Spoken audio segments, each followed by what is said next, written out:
कौन भजन करेगा? जिसको कहीं ना कहीं भीतर ये बात समझ में आ गई है, भाई ये निस्सार है, यहां से कुछ निकलने वाला नहीं है, तब तो मन चलेगा श्री कृष्ण की ओर। जब तक यहीं से कुछ मिलने की आशा है, तब तक ना भगवान है ना भगवान का भजन है। लगाते रहो मंदिर के चक्कर और लगाते रहो तीर्थों में जा जाकर गोते, हाथ आने वाला कुछ नहीं है। इतनी बात समझ में आनी चाहिए भाई, यहां कुछ मिलने वाला नहीं है। जब मन निराश हो जाता है ना यहां से, इसीलिए तो कह रहे हैं आशा ही परमम दुखम नैराश्यम परमम सुखम। अब आप देखो बात अटपटी लगती है, बोले आशा ही सबसे बड़ा दुख है और निराशा ही सबसे बड़ा सुख है। किससे आशा? बोले यहां से आशा है तो सबसे बड़ा दुख यही है।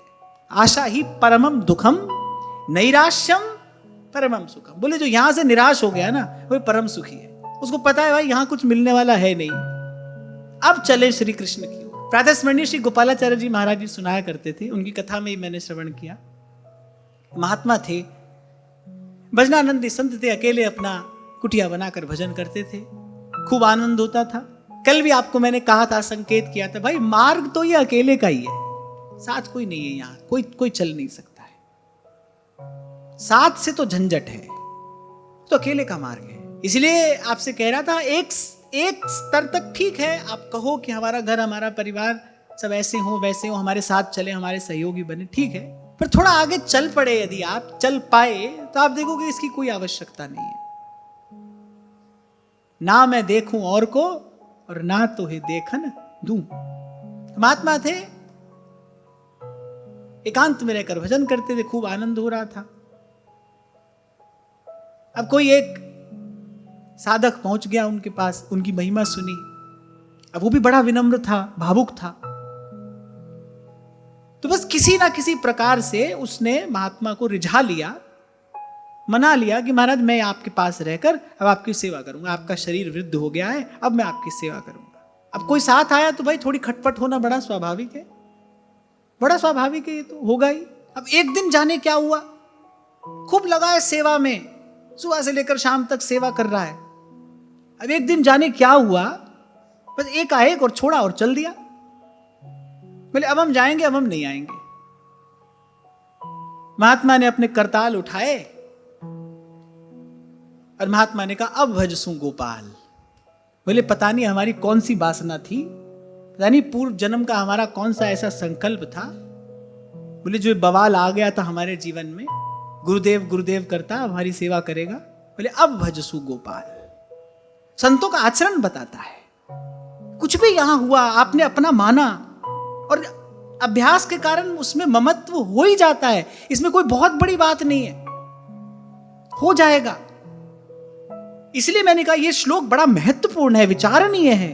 आत्मजाया सुतागार पशु द्रविण बंधुषु।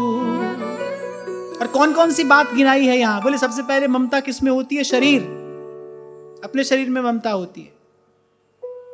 फिर दूसरी बात कह रहे पत्नी, फिर पुत्र, फिर महल, फिर धन संपत्ति, और फिर महाराज परीक्षित के पास तो निष्कंटक राज्य है, एक छत्र सम्राट है वो।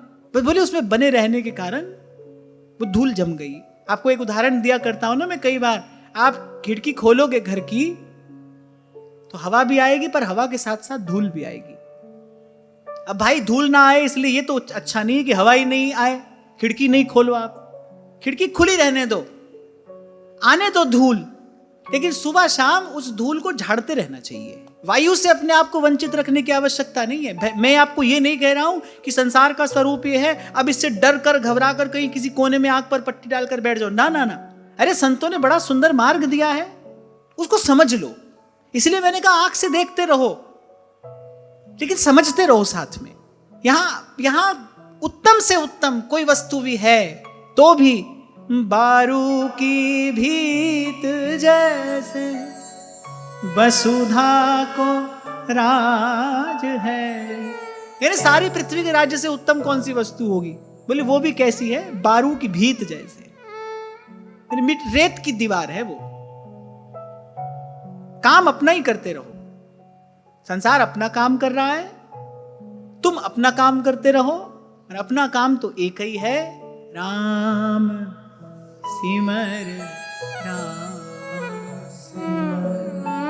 और मैं आपको कह रहा हूं प्रभु की कृपा होती है, प्रभु कृपा करते हैं, प्रभु देते हैं अपने भक्त को ऐसी सामर्थ्य कि वो उस घोर विषमता से भरे संसार के बीच में सम रहता है।